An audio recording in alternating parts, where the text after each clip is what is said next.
Hi everyone, and welcome to this Business Forum Group webinar, What You Need to Know About Sustainable Leadership, co-organized by Oslo Business Forum and Nordic Business Forum.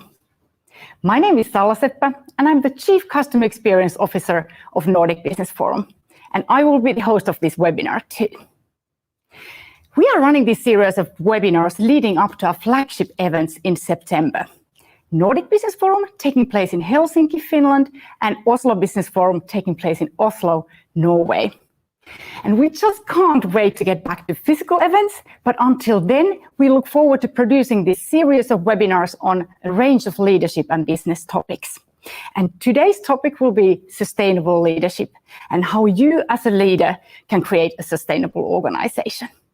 So let's look at the agenda. Firstly, we are going to hear from Børge Hennø, Director of Leadership Development, Deloitte Consulting Norway, and his colleague Carlo Giardinetti, Sustainability Lead, Deloitte Consulting Switzerland. They will dig into the future of leadership with a specific focus on agile and sustainable leadership. We all agree that this is important, but how can we accelerate the execution of this? Let's find out in a few minutes. After them, we are going to hear from Stefan Hyttfors, the acclaimed futurist, author, and one of Scandinavia's best and most sought-after speakers. His work focuses on disruptive technologies, behavioral change, and next-generation leadership. So highly timely topics. And finally, we'll reflect on today's learnings and dig deeper into how we can do all of this in practice then. So a great agenda to look forward to. And you can participate too. So during Stefan's session, you will be able to ask him questions through Slido. So let's get started utilizing Slido right away. So which word comes to your mind when you hear the term sustainable leadership? And you can use Slido either through the Slido window next to the live stream or then through scanning the QR code you can see on the screen using your mobile phone camera. And please also use this opportunity to share the learnings with your friends and colleagues so that they also can learn. And please then use these hashtags, hashtag NBForum and hashtag OBForum. And let's soon look at what sort of words have come to your mind in Slido when you think of sustainable leadership. Quite interesting words here: caring, innovation, empathy, empowering, future-proof. Future seem to be very popular words, and of course lots of other interesting words there. So, and more coming. So keep them coming, and let's see if the same words resonate with you later on as well. So after today's session, you will have learned what you need to know about being a sustainable leader, and how you can utilize the opportunities of data and AI in a sustainable way, and why human emotions are the next competitive advantage. Now we'll get started with Børge Hennø and Carlo Giardinetti from Deloitte. And indeed, Børge will be here with us in Oslo, and Carlo will be dialing in from his home office in Switzerland. And just before the weekend, Deloitte published the findings of their CXO sustainability report based on responses from more than 2,100 CXOs. And now we are going to hear more about those report findings from Børge and Carlo. Welcome.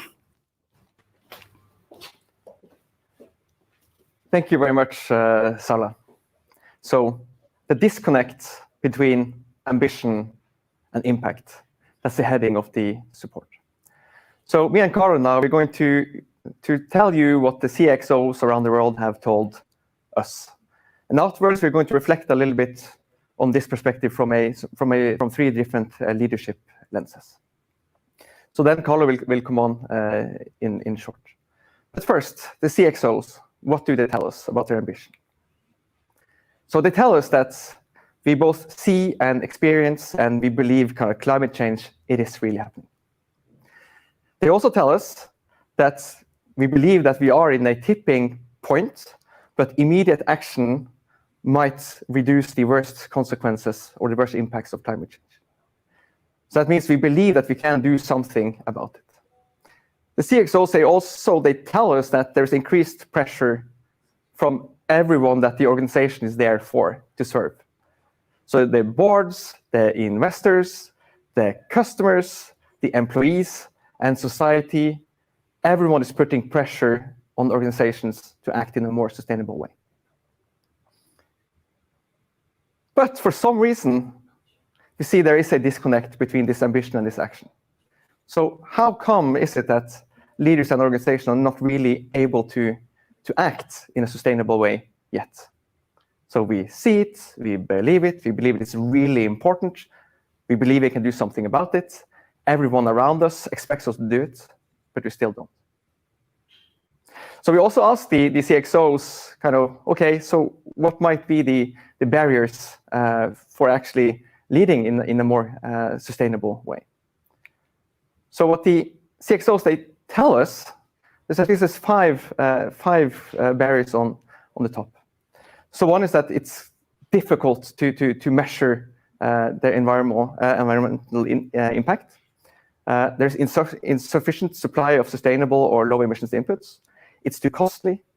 There's also this kind of focus on near-term business issue demands and also kind of short-term profits from kind of boards and investors, which is quite interesting because at the same time, leaders say that the same stakeholders are actually putting pressure on them. So that's an interesting finding.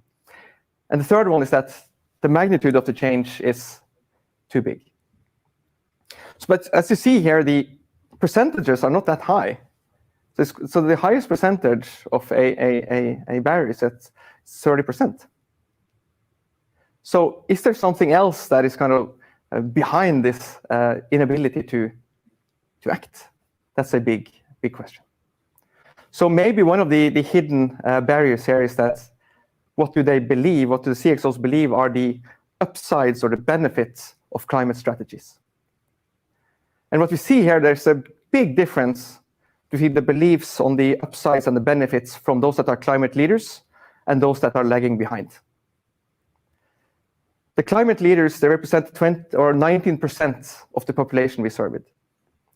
And what we see here that those that actually do act more in the climate in a sustainable way, they also do believe that the benefits are there. So everything from customer satisfaction to also to addressing the real problem of climate change. There's something about innovation, profitability. There's something about engaging employees and also kind of hiring employees. They're also thinking that kind of warm organizations will keep warm people and cold organizations will actually lose their warm people. So it is a very interesting perspective as well.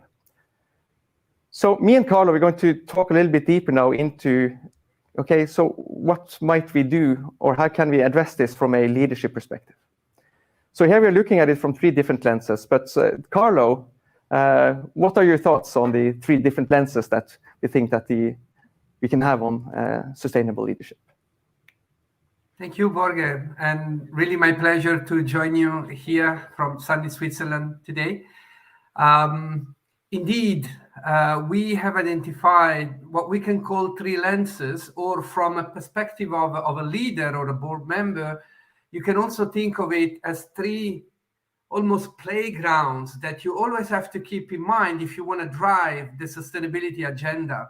And what are these three areas of influence, area where you can put your leadership in place, area where you can make an impact? Well, there are indeed, you can think of them as three lenses. One is the I lens. So me as a leader, what is that I can and should do to make sure that I fully able to embrace the magnitude and the depth of the sustainability agenda. And that really, why is this important? Because most leaders, they became leader because they were taught, that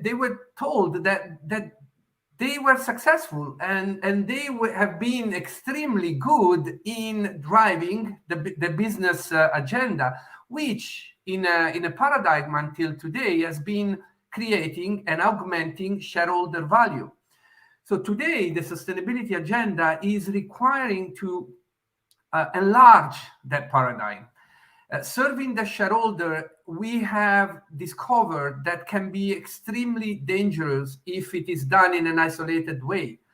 We have to continue to serve the shareholder in creating financial and economic impact, but we cannot do that anymore at the cost of the society and the environment. So we have to embrace in our mindset as leaders that we have to create multiple value for multiple stakeholders. And this is difficult for a leader that until yesterday has been rewarded to create shareholder value, to maximize shareholder value. And today we are telling them, well, that's not good enough.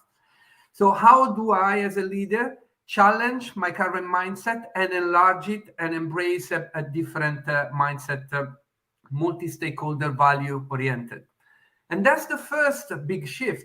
But then, indeed, the sustainability agenda cannot be thought of as a one-man or one-woman agenda or heroic effort.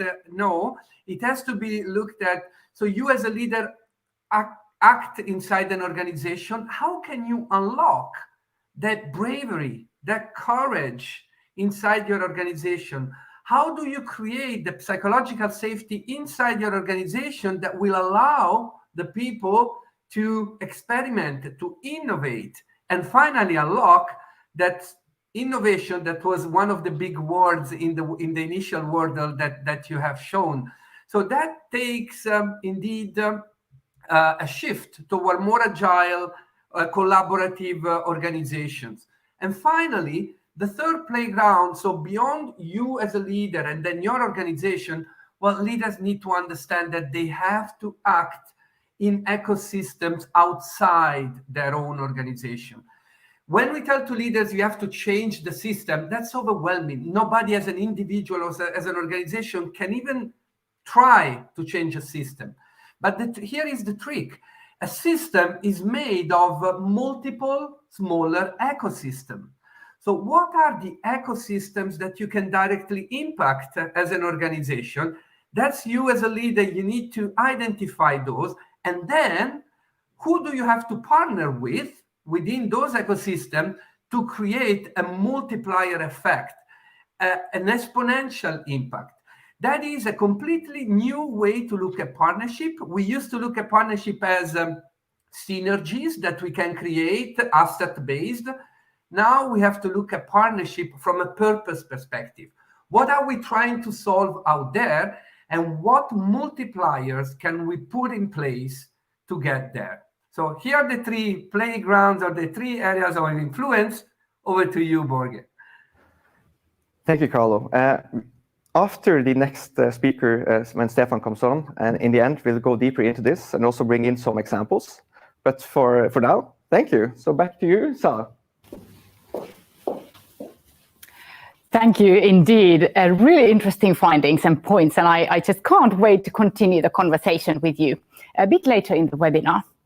But now it's time to move on to Stefan Hyttfors' session, where we are going to learn what you need to know about sustainable leadership.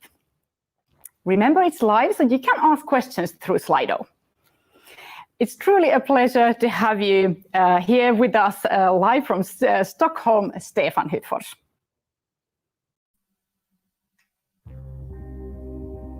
We should never be afraid of what our future may hold. At times, we need to take a chance. Time for new beginnings and to be bold. Right now, it may seem a little unsure, but a new start can be so refreshing and pure.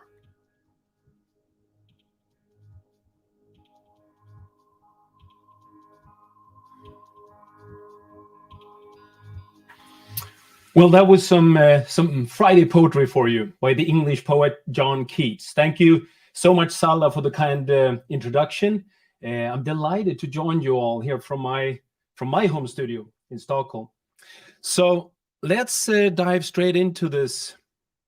I'm here to talk about a new start. I find it interesting. Børge talked about the CXO report and the findings, and he said, how come? How come we believe this is happening, but we're not doing more?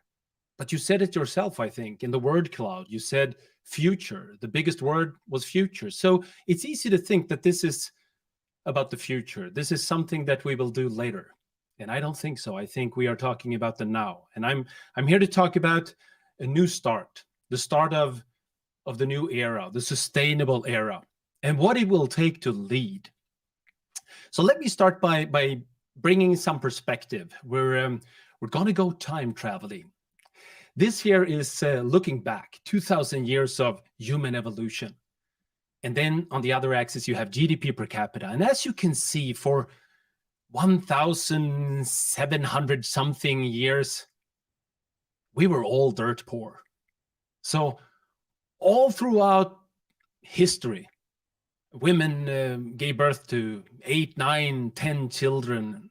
Half of them died before the age of 5. And the average lifespan was something like 35 years. So our problem as a species was survival.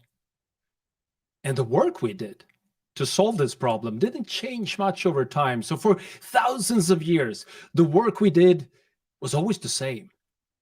Food, shelter, protection.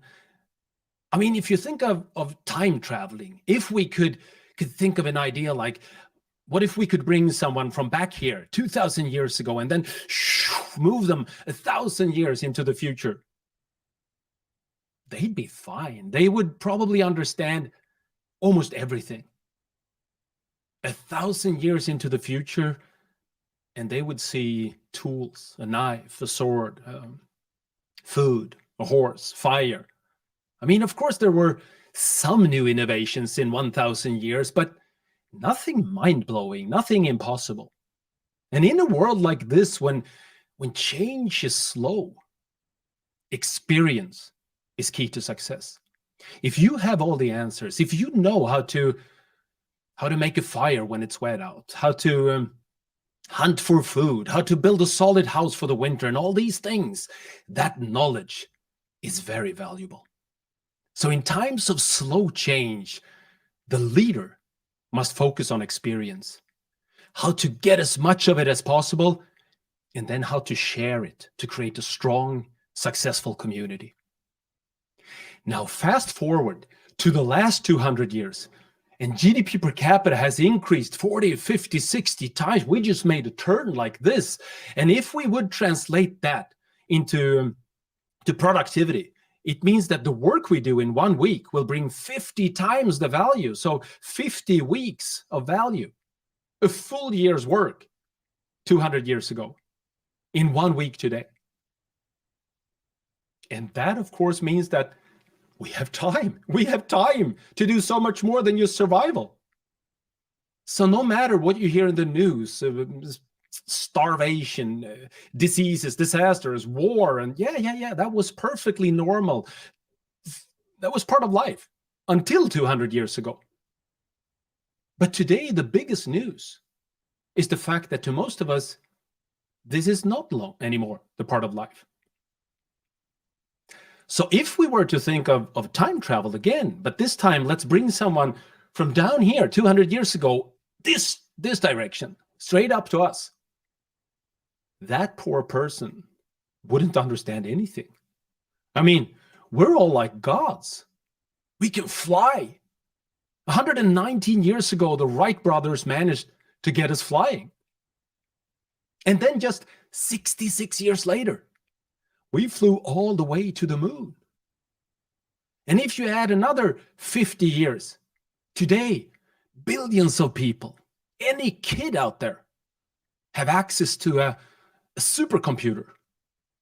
A regular smartphone have the processing power to manage 120 million Apollo missions simultaneously. So the speed of change as a result of free time is hard to understand, even to us who lived our whole life in this magical time. And what does that mean from a leadership perspective?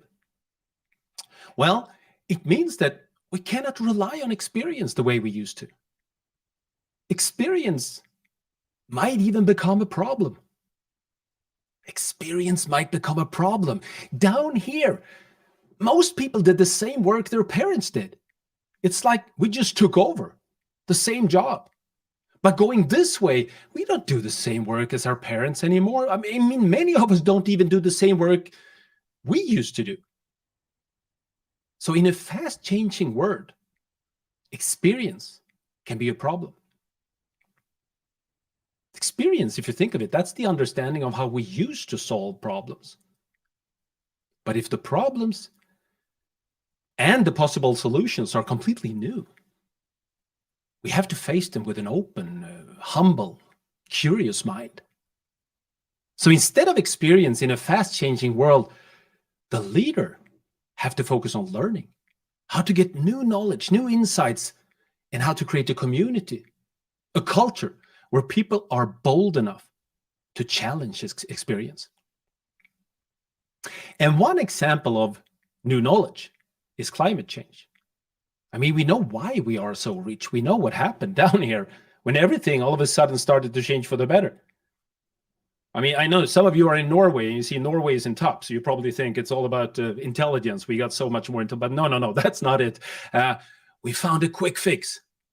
You see, this planet is like a giant meatball. It's full of energy. It's been stored, storage, 300 million years of energy. And if we can just burn it right here, right now, we can have anything we ever wished for. And the only problem, of course, is, and this is where the new knowledge comes in. The only problem is greenhouse gases. This is CO2 emissions. Now, if you look down there, you can see that 200 years ago, 1 billion people, a life expectancy of 35. I mean, back then, pollution was never a problem. But as a result of all this amazing progress, in just 200 years, child mortality is down, life expectancy is double. We have grown to almost 8 billion people. So from a small world on a big planet to a big, big world on a small and fragile planet. And now pollution is a problem. Our new problem. Life was always about change. And it's fair to say that uncertainty is the only certainty. But for thousands of years, the uncertainty, the thing that kept people, awake at night, the problem was about survival. We didn't have enough. And today, for most of us in this part of the world, the problem is the opposite. We have more than enough. Today's problem is how to keep up, how to learn fast enough. And that's the difference to leaders. The old leaders' focus was always more. If we think of technology all throughout the Industrial Revolution, with steam engines, electricity, hydraulics, it was always about power, muscle power, horsepower, more automation of hard labor, blue-collar work. But the new leader have to focus on how to do with less, how to create more value with less resources. And the shift here from unsustainable, dirty, to sustainable, it's a no-brainer. Up until now, we have, seen it everywhere around us. We have witnessed our ecosystems, coral reefs, rainforests, animals have struggled hard to cope with humanity and our growth. But one of the tipping points, the one that we have all experienced these last 2 years, is the tipping point we're in right now. From now on, it's pretty obvious that from now on, human beings will struggle to adapt to all the change that nature is bringing. After 2 years with this tiny, tiny virus, we know we're not so big. We're quite small. Yes, we can fly. I can fly across the world. I can have breakfast in Oslo and dinner in New York. We can even fly to the moon if we want. As long as nature doesn't ground us. Because whenever nature says adapt, we are tiny, tinier than a virus. We are so small. And the understanding, the reminder we got these 2 years, the understanding of this is the foundation for the shift. I can see it already among my clients when they brief me 10 years ago or sometimes just 5 years ago. Sustainability was just like you said in the CXO findings report. It was a cost. It was about giving up, quitting something, and adding more expenses. Today, more and more leaders out there realize that sustainability, no, that's where the new opportunities are. This here is a quote by Larry Fink. Larry Fink is the CEO of BlackRock, the world's largest investment company. I believe the decarbonizing of the global economy is going to create the greatest investment opportunity of our lifetime. And if we look at technology today, it's no longer about muscle power, horsepower. It's about information. It's about data. When I prepare to meet with my clients, they usually want to give me some information about them, about their legacy, their history. And I'm trying to be polite, but I'm not so interested in their story. My research and the thing I can bring to provoke them, to inspire them, it's not about them. It's about the world we live in. So I usually check the startup scene. What are disruptors trying to do right now? You hear about the unicorn companies, privately held startups with a $1 billion valuation. And currently, today, in January 2022, almost 1,000 unicorn companies out there with a total valuation of more than $3 trillion. And then to add on that, you have the soonicorns, companies, startups that are worth hundreds of millions of dollars. And then comes the minicorns and so on. So this means thousands of billions of dollars working every day to disrupt everything we have done. All our old business models and try to come up with more efficient ones. And the foundation, the core in all these startups is almost always data. So to old companies, data is often a tool, a technology to make the old business model more efficient. But to tech startups, data is the new business model. Some of you might recall this quote. This is by Jim Barksdale. He was the CEO of Netscape. He once said like this: if we have data, let's look at it. But honestly, if all we have are opinions, then let's go with mine, okay? And I guess that's fair. If you are in charge, if you are responsible, of course you have to make the call. But now, after the Industrial Revolution, after the power revolution, comes the information revolution. So it's all about data. And when we have access to data, we don't need to make decisions based on opinions anymore. Why would we? I mean, we have data. So then maybe the quote should transform into something like this. If everybody has data, let's go for opinions. That's where the competition will be. In a world where everybody have data, you won't be able to compete with price, quality anymore. Let me give you an example. This is a glass of Coke. Or is it Pepsi? I guess most of us don't care too much. It's pretty much the same stuff, don't you think? Unless we have data. And in this case, this data is from Harvard. Harvard does something called the impact-weighted accounts. They look at companies' environmental costs in relation to revenue. What's the true cost of a company to our environment?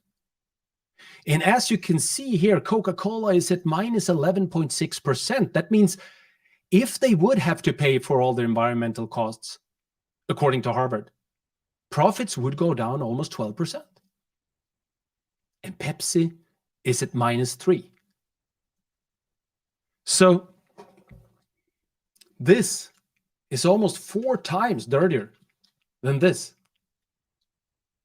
Does that change your opinion when you have to make a choice? I believe it will change the opinion of a lot of people. I definitely think that Generation Z and the next one, Generation Alpha, will show their opinions. Not because they are so much more focused on the environment. I think that's a misunderstanding, that they are always focused on environmental costs. It's about individualism. It's about your own individual brand. If you know that Coke is dirty, or at least dirtier than Pepsi, would you want to have that associated to your personal brand? I believe not.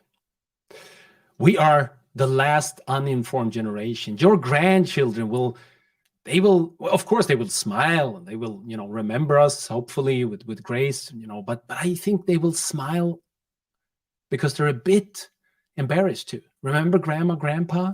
I mean, honestly, great guys, but they didn't know anything. You could ask them simple questions like, how are you? And the response would be something weird. Something like, well, I'm good. Good?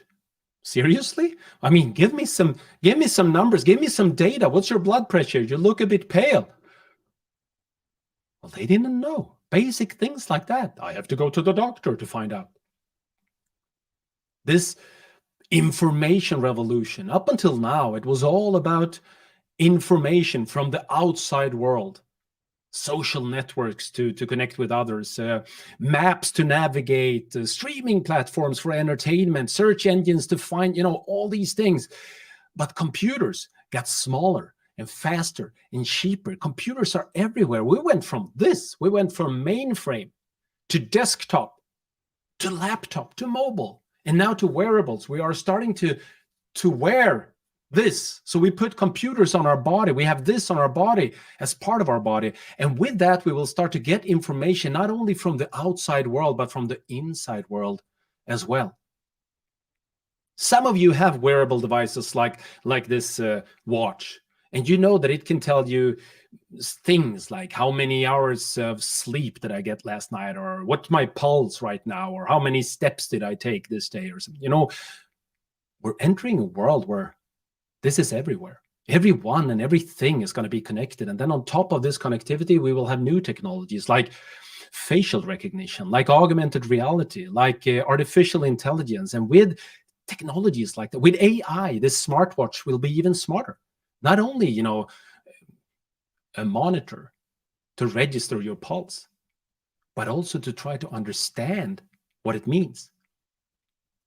What does it mean? Your body temperature, and your pulse, and your blood pressure, and the look of your face, and your skin tone, and your eyes, and your voice. And if an algorithm gets to know you, an algorithm that can monitor you 24/7, that algorithm will know you better than you know yourself. It will be able to understand how you are. Not only physical, but emotional. Are you angry today? Or sad? Or are you happy? And of course, it will not only know how you are, but why. I mean, that's about pattern recognition. What did you do different today, or last night, or last week, to find all those patterns to bring you knowledge? Employees will quit their jobs because the watch tells them it's time. Look at it. I mean, this is what happens every Monday morning when I meet you. It's serious stuff. I will lose 5 years of my life if I don't quit. And then more and more and more will be automated. We have been talking about digitalization for so long now. And we are done. We are there. I don't mean every company. Some still have a lot of work to do. But we, as in us in society, we expect everything to be in this digital world. You know it when people stop using the word, and young people don't. Young people never say digitalization or digital. I mean, only old people talk about digital. But next is automation. We are talking about new technologies like the self-driving cars. Is it really safe? I mean, can we leave that job to a computer too? And then when you think about it, you also realize that in just a few years' time, the question will be the opposite. Is it really safe to have a human person to drive the car? I mean, after all, 94% of all the accidents are due to human error. And this is not just about cars. I mean, just like with digital, everything that can be digital will be digital. Everything that can be automated will be automated. That's how, or at least one way, to create much more with much less. With technology, we have power. So at first, we shifted the work we do, so we didn't have to do blue-collar work, so we shifted to white-collar work, and now technology can help us to do that too. And with artificial intelligence, with robots, it means that we can automate cognitive work, white-collar work. Does this mean we don't need human beings in the future? No, definitely not. It means the opposite. It means, however, that we cannot compete with these. The only thing left for us to do, just like we can't compete with a tractor or steam engine, the only thing left for us to do, the work we have to do, is to be human. The one thing that makes us unique, and no computer in the world is even close, except for the ones in Hollywood maybe, but the one thing that makes us unique is the fact that we are emotional decision maker. Quite often we are very irrational. This clip here is from a TED Talk. It's by the Dutch primatologist Frans de Waal, and the topic is moral behavior. So what happens when two monkeys are paid unequally? The task is to give the woman a rock, and then the monkey gets a piece of cucumber as a reward. Now the other one gives her the rock, same task, but gets a grape. And the first one sees that. It's pretty eager now, gives her the rock, and waiting, gets another cucumber. And all of a sudden, what was perfectly fine just a minute ago is totally unacceptable. Sustainability is not just about climate change, clean water, green forests, emissions. It's a holistic approach to society and the world we live in. And to understand this is key to lead in the sustainable era. Yes, you need to learn and push and challenge yourself, all that experience that might be an obstacle, as much as possible. But competitors will do that too. And the one thing, the most important skill for the sustainable leader is to remember who we are. We are social creatures, emotional decision makers.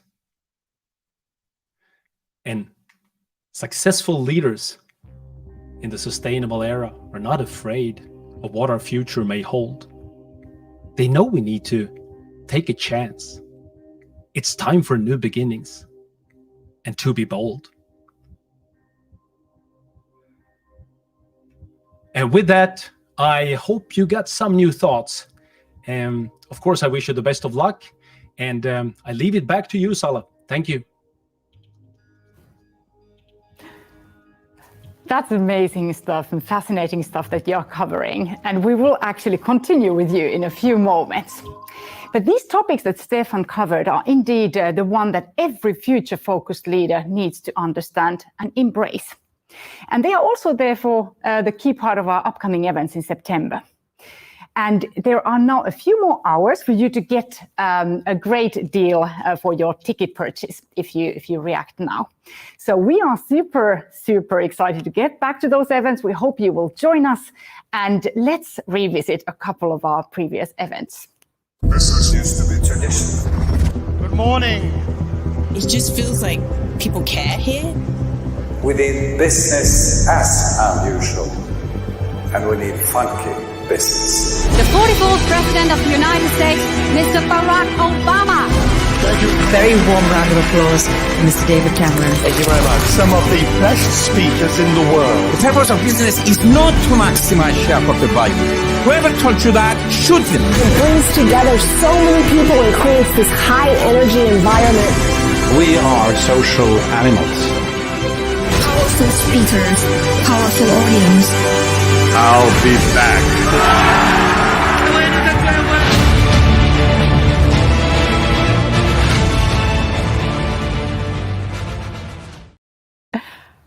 This is what our events are about. And this is also what you could become a part of and experience in September, either in Helsinki or in Oslo. So there won't be a better time for you to buy tickets than now. Until 4 p.m. Norwegian time and 5 p.m. Finnish time, you can react because then the ticket prices increase. So how to get your tickets? You can see on the screen there, we have two websites, nbforum.com and obforum.com, and there you can buy the tickets. Now, let's jump into the moderated session and your questions to Stefan Hyttfors. Hi, Stefan.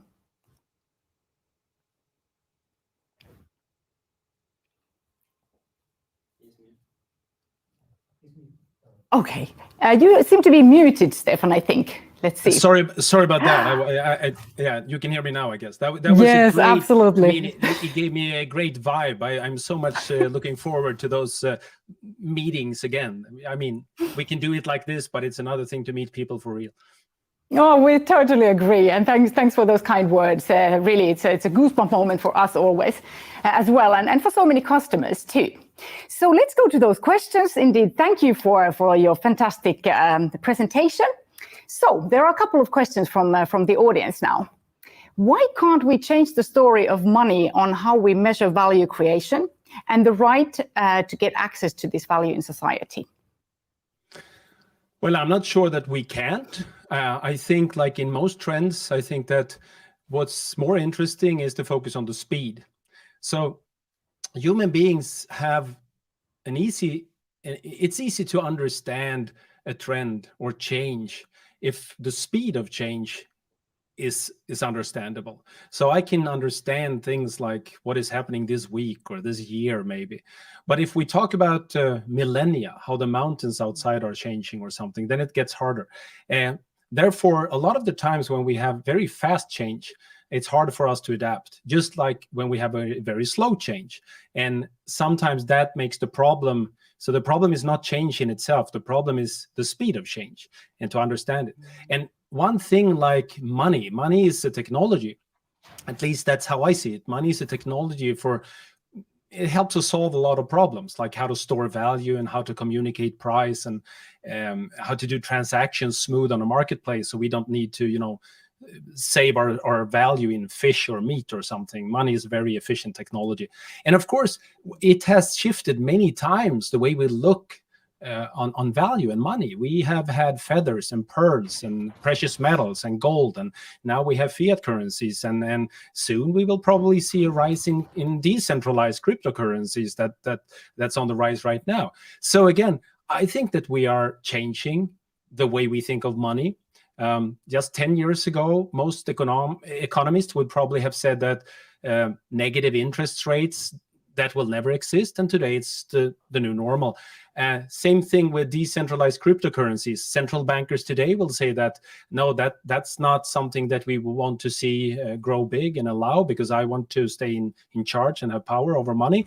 And sooner or later, we will probably see that you can't stop it, because it's like the internet. There is no one in charge. So I think that we are doing it, but it takes time. And it's probably a good thing if it takes time, because if we would change everything in society, at least when we talk about money, overnight, I think we would have a pretty tough tomorrow. Very true. Great reflections on that. So what sort of sustainable leadership have you practiced? Well, I think the best practice for me is to try to challenge and push. I don't have any employees, so I don't have any people that I'm sort of the boss or the leader for, but I do meet a lot of people as a public speaker. And the way I've been doing this for 10 years now is not to say yes and accept all requests, I guess. I always try to talk to the client and try to make sure that they are actually in this to be, well, of course, inspired, but also provoked. So if they tell me that this conference is about, just a sales pep or something, we want to increase sales, I always tell them that, well, then I'm not the right person, because my role as a public speaker, when I'm standing there on a stage or when I'm sharing this arena we do right now, is to try to talk about the things that I find interesting about new models instead of how to grow the old ones, and that's probably the best I can do as a solo speaker. Excellent example, and thank you for doing that. Let's see. Emotional goes together with the social intelligence. That's somebody's statement there. How would you reflect on that? Well, definitely. I mean, if you're not emotional, I'm not a psychologist, but I know that if you don't have empathy, if you don't have any understanding of someone else's feelings and emotions, then you're not going to be very successful as a social creature. So success as a social animal, and as you know, I mean, I also think, if I saw the invitation correct here, you will have Yuval Harari at the forum in September, and if you read *Sapiens*, that's the whole idea of the book, that the reason we are so successful is because of our social skills, that we can collaborate, and we can come up with ideas, with stories and myths to collaborate more efficient than other animals. And the ones who are not able to relate to the other creatures' emotions will always have a hard time to be successful in a social context. So I definitely think it's the same thing, yes. Great point. As someone else was pointing out here, this could also be perceived to be only relevant from a Western perspective. Do you agree or disagree? Well, I disagree. I think that, wherever you are, if you want to start something today, and that's why I wanted to remind you that this is not about the future. Sustainable leadership is not a question for the future. It's not something that will happen in the future. It's happening right now. And the ones who understand that will have enormous success. And especially if you are poor and if you live in a part of the world where you don't have plenty of resources, then it's even more important, I guess, to start on the right path instead of starting the wrong way and then try to transform. So that's my point. I mean, 10 years ago, most leaders would probably think of sustainability as a problem, as a cost, as quitting, doing something that we have to do less of it. And then we have to start seeing that, no, sustainability today, that's like digital was 20 years ago. This is where the new business opportunities are. And especially if you don't have a lot of resources. Okay, and then at least one more question. So what is the most important thing required from sustainable leadership? So obviously, you've highlighted many things, but if you had to pick one, or you would love somebody to walk away from this session with one thing, what would that be? Well, I think, like I said, in a fast-changing world, you don't have time to think of others, because that's often what we do. We think of competitors, or we think of, they have to change this, or politicians have to change a policy, or China have to change their behavior or their emissions or something. That's the wrong agenda, the wrong mindset. The mindset is to beat yourself. So if there is one thing you have to do in a fast-changing world, is to challenge yourself, to beat yourself, to wake up in the morning and think, what can I do to beat my own business model?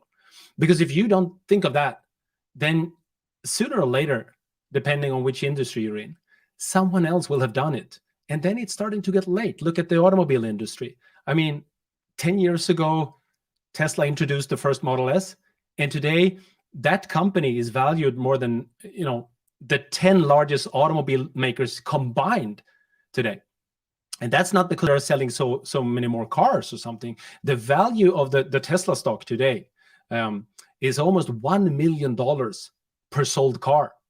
So that's not rational. Again, that's because people are emotional. People, they don't buy the Tesla primarily because they believe they will save the climate or the planet or something. They buy the Tesla because that's the story I want to tell the world about me as a person, my brand in an individualistic era.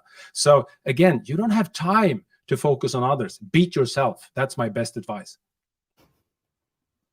With those words, I think it's a fantastic way to conclude this part. Indeed, great questions. Thank you for all the questions and also for your responses and answers, Stefan. So now we're moving on to the next session, but it has really been a pleasure having you with us, Stefan. And so now we are going to reinforce some of the learnings and key takeaways from today. And we will do that with a visualization that a wonderful sketchnote artist, Linda, has done. So as you can see here, Linda has captured many of the points made today. You can see many familiar words there. And indeed, a great way to kind of go back to the learnings of this session also later on. So we will be making a summary post of this webinar. So we will be posting that there and also posting this on social media so you can access Linda's drawing and sketch note there. All right. And then we are moving on to have Børge and Carlo with us again. So great to have you back. Please welcome. So Børge is here with me and Carlo is in his home office. So let's get started. So Carlo, what did you take away? What is the key takeaway for you from Stefan's presentation? I have to give to Stefan the credit that he can hit you like a punch with a lot of his messages, very sharp, very thought-provoking, and what I take is I take the opportunity to challenge one part that I heard that has to do with this tendency that we all have to move toward an individualistic mindset and economy. And I believe that when it comes to the sustainability agenda, and if we take the Sustainable Development Goals, they are of a systemic magnitude, and there is no other way to solve them than to find new way to get together. So yes, we do have an individualistic mindset, but probably we're not unique. We need to really find ways to seek our community and our ecosystem and make sure that we have a common purpose. And hopefully we all embrace the agenda of the Sustainable Development Goals, saying, what can I do as an individual in that ecosystem to solve that major systemic problem? That is one first reaction. A great comment. What about you, Børge? Do you agree, or do you reflect on something else he said? So yeah, I agree with Carlo with the ecosystem approach. But one of the things that my mind stuck with when I listened to Stefan was the importance of learning. So when the future is unknown, our ability to learn and learn together becomes more and more important.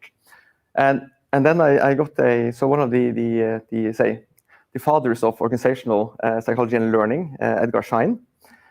He mentioned that humanity has kind of two main anxieties.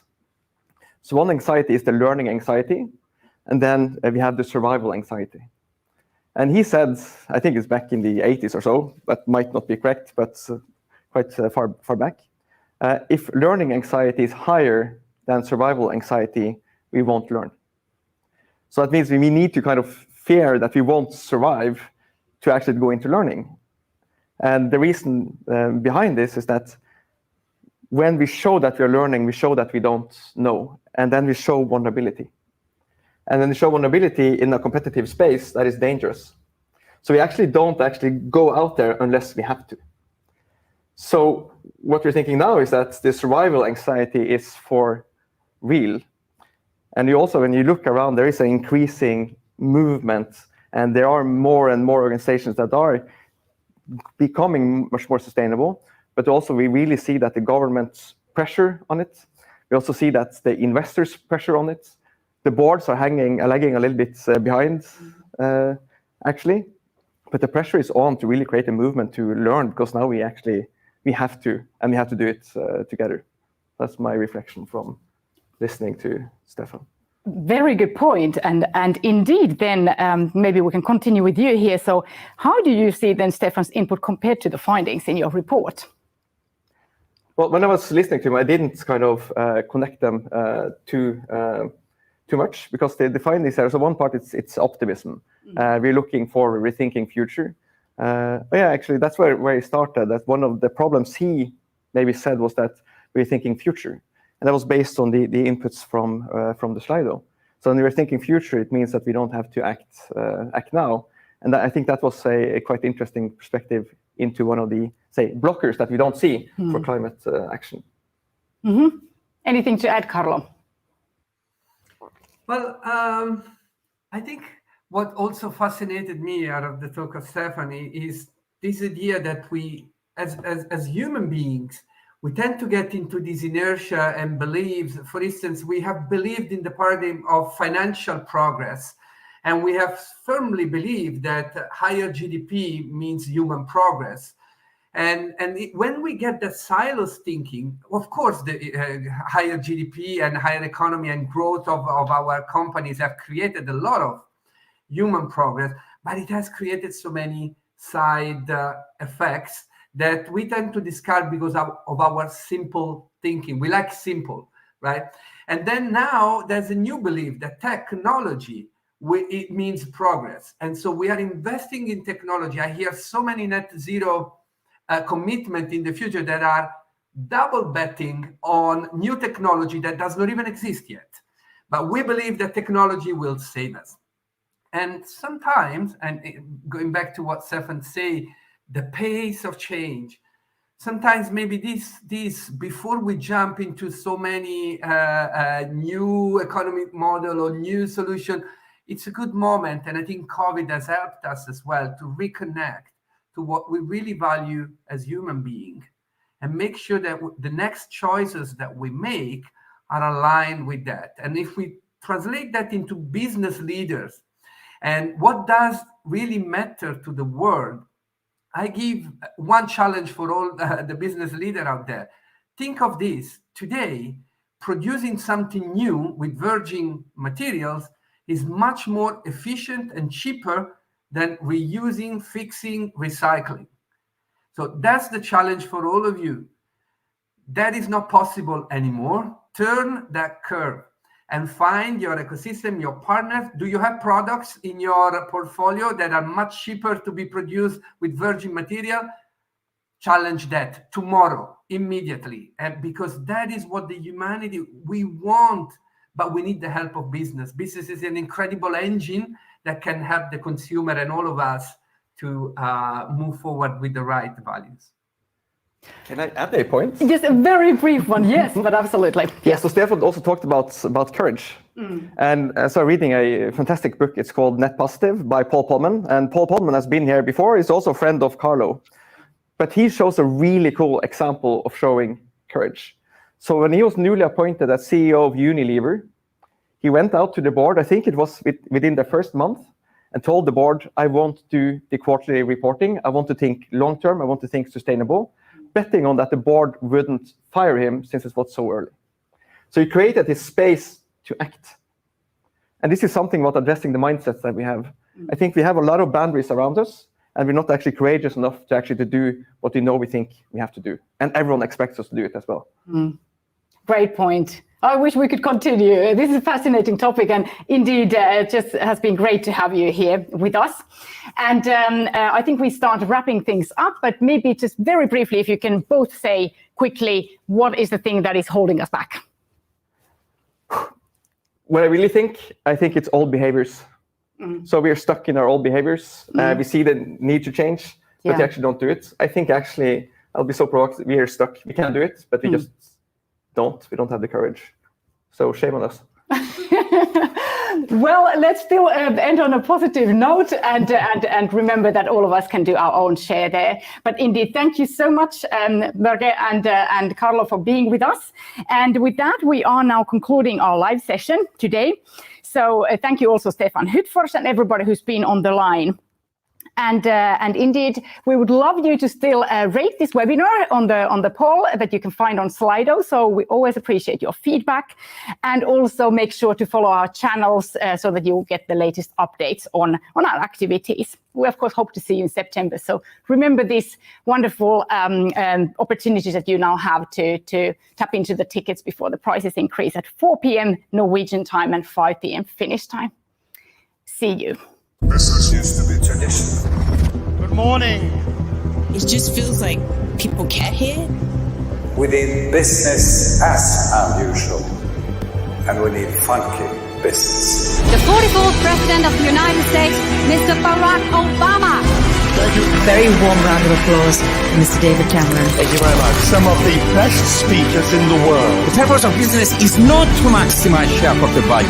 Whoever told you that shouldn't. It brings together so many people and creates this high energy environment. We are social animals. Powerful speakers, powerful audience. I'll be back.